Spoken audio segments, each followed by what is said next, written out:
He's faster than a bullet, more powerful than a locomotive, and he just rebooted the DC universe. James Gunn's Superman 2025 is finally here, and the big question is, does it honor the legacy of the Man of Steel, or is it just another cape in the crowd? Today, we're breaking down the movie's highs, lows, and where this version of Superman stands among the rest. Let's get straight into it. And before I get into my thoughts on the movie, let me just say we are fucking back, DC fans. I have waited all my life for DC to take its rightful place on the big screens. We've had everything from comics, TV shows, and animated series, but for the most part, the live action in totality has been supremely ass. They were always able to have Batman's live action movies done very well, but everything else has been pretty underwhelming. With Pattinson's Batman and Penguin being so critically acclaimed, there's a lot of pressure to keep this momentum going with the Superman movie. It was pretty much make or break, because if this movie had flopped amongst the masses, the hype would have completely died, especially with Marvel making it out of their slump. And this is the best opportunity they've had in a very long time to take over. And now I think the comic book fans are more excited to see a DC live action movie than a Marvel movie, which hasn't happened since the early 2000s. But now let's get into the reviews. Superman 2025 takes us back to Clark Kent's early days as a reporter in Metropolis, but unlike the full origin rehash, this film jumps straight into a world that already knows Superman, a choice that echoes Grant Morrison's All-Star Superman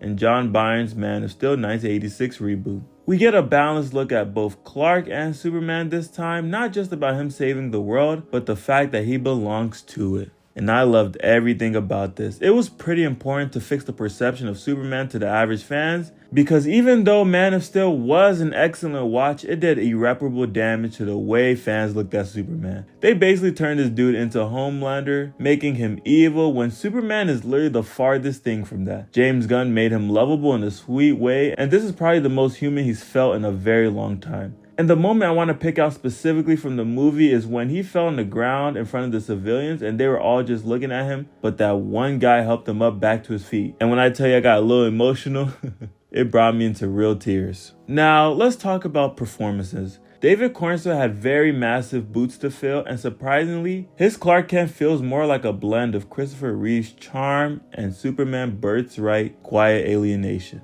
Lex Luthor, played by Nicholas Hoult, leans into the cold, calculating corporate villain, a far cry from the over-top mad scientist we get sometimes. His version is closer to Lex from Lex Luthor, Man of Steel 2005 by Brian Azzarello. But overall, I just want to say this cast was very strong. They did very well together, and you could just tell that the chemistry was there, especially between Lois and Clark. It felt similar to Superman and Lois, which is a very good TV show, and if you haven't watched it, I suggest you watch it. And that is a very big compliment. Also, I think the MVP had to be Mr. Terrific. He was probably the most useful guy on the hero side. He was funny and grounded. Top tier lines making everybody laugh in the midst of trouble. Also, he basically saved the day. Oh, and by the way, I hate Green Lantern so much. He was way too funny. I loved the banter between him, Hot Girl, and Lois. It was truly special to watch. Now let's talk about some of the cinematic shots. James Gunn kept it pretty optimistic but not naive. This isn't the Snyderverse grit, it's closer to the hopeful tone of Superman, the animated series, and Lois and Clark, with the modern MCU style polish. The pacing, however, is where things might divide fans. Some parts soar and other parts drag. Outside of that, I really loved the production and animation. They were really clean, and even though some of the previews scared me, it felt completely different in the movie theaters rather than seeing clips on my phone. So hats off to the production company in general. Now, this is what I did and didn't like. Let's start about what I did like. Superman's humanity and warmth, check mark. The Daily Planet scenes, it felt like a real newsroom and it felt alive.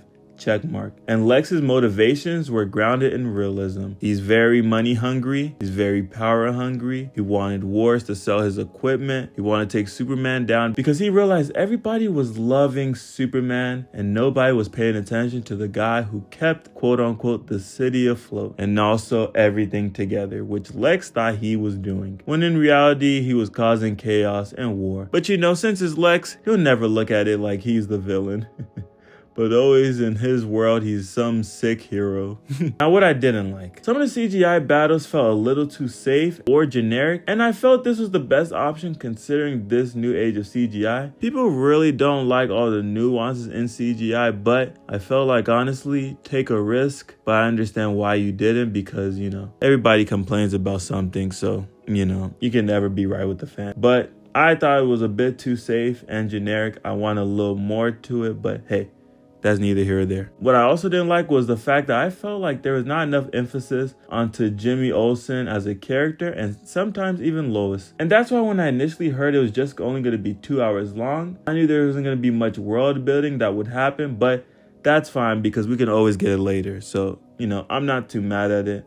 This is just my personal preference, but yeah. What does this mean for the DCU? With this reboot, DC is clearly setting up a connected universe again, thank the heavens. There are hints at the Authority, Green Lantern, and even Metallo, depending on how deep you read into the credit scenes. And let's not forget about Kara Danvers. And the whole movie theater exploded when she came onto the scene. If you're an average fan, you probably didn't understand why Clark was so adamant on saving Krypto. And it's because she would have literally tore the earth upside down if she had sensed Krypto was in danger. She's literally batshit crazy. Also, by the way, she has her own movie coming out next year around this time, and it's going to be epic. You guys just have to wait. But outside of that, this movie meant so much to the DC universe as a whole, and I believe that we're heading towards a path of dominance now. Thank you, James Gunn, for everything you do. You avenged us.